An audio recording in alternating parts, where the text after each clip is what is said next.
Hello, happy Friday. It's Friday. Let's see if I can. These lights look pretty in the background, don't they? I am at the beautiful Joy Manor. Just finished up our private lessons for the day. And we're doing our common questions this week for the American Tango Basics. It's been quite a busy week, and so this is probably going to be pretty quick. I covered some of the things in the lessons earlier this week, so as long as you're following the instruction on the lessons, I set you up for success. Okay, but in thinking of challenges with the Tango Basic, let's start with the lead, and then I just did the one eyebrow thing. Let's start with the lead, and then let's talk about the follow. The thing that I hear from leads the most is I don't feel like I have space to step, and so we don't end up taking nice big heel leads because we're afraid of stepping on our partner. So what I'm going to say to you right off the back to give you more confidence is if you hesitate to step in or go in softly, you are more apt to step on your partner's foot because there's less force coming at them. And so they will respond less and get out of your way less. So the more you hesitate, the more insecure you are with your step, the more likely your partner will not get out of your way. Okay. Well, Missy, that's all fine and everything, but I mean, she's starting so close. Like, we're closer than other dances. How can I possibly move when she's so close? Right? That is when it's so important that you're moving your spine as well as your feet. You can't just stick out your foot because it's not, if you disengage it from your spine, she doesn't feel you moving. You're going to kick her, right? And then when you do move your spine, you'll probably step on her because now she's feeling that lead, but it's too late. Your foot's already out there and you're putting the weight on there. So when you get ready to step, you have to both move your spine and your foot all at the same time.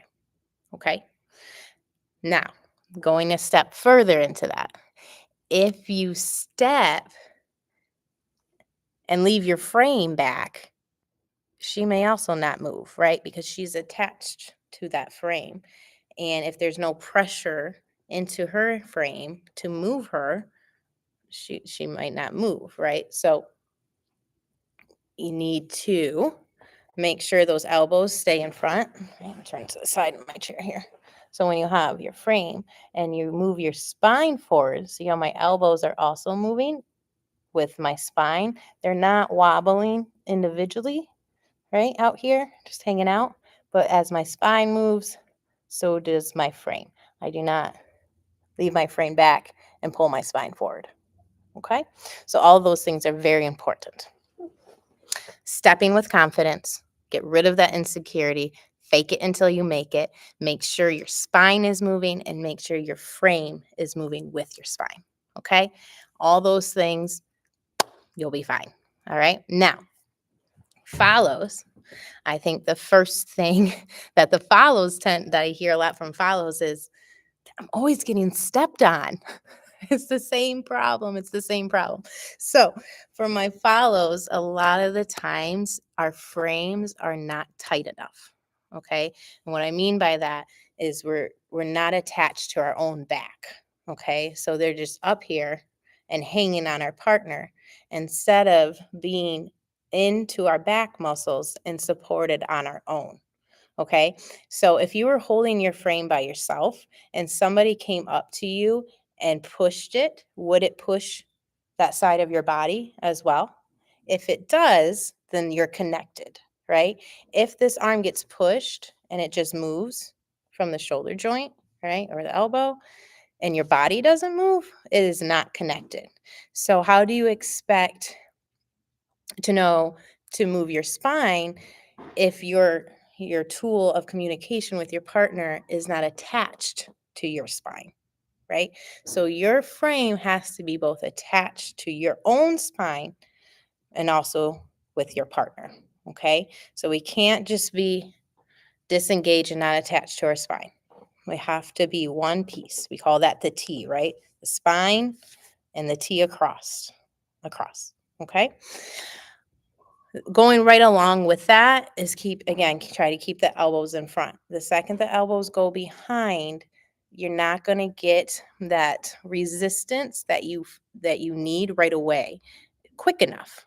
Okay? If you're pulling your energy away from your partner, it's going to take your partner their communication anyway longer to register to your body that you need to move. Okay, it's not that they're doing anything wrong, they're doing it at the right time, but because you're disengaged to your own body, your brain's not feeling it quick enough. It's got to feel it through two pieces instead of one. Makes sense? So you have to have this as one piece, just like I said for the leads. Okay, and if we move, it's staying together. Okay.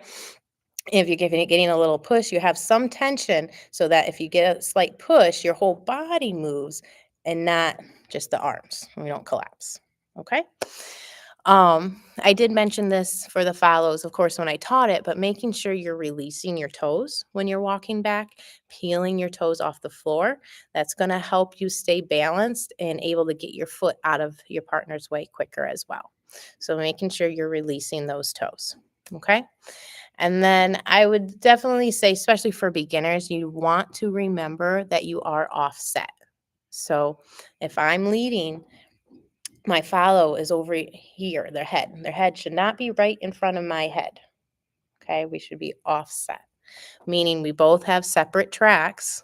Okay, so even if we did step at the wrong time, ideally we shouldn't step on each other because my tracks are for me and my partner's tracks are for them. Okay.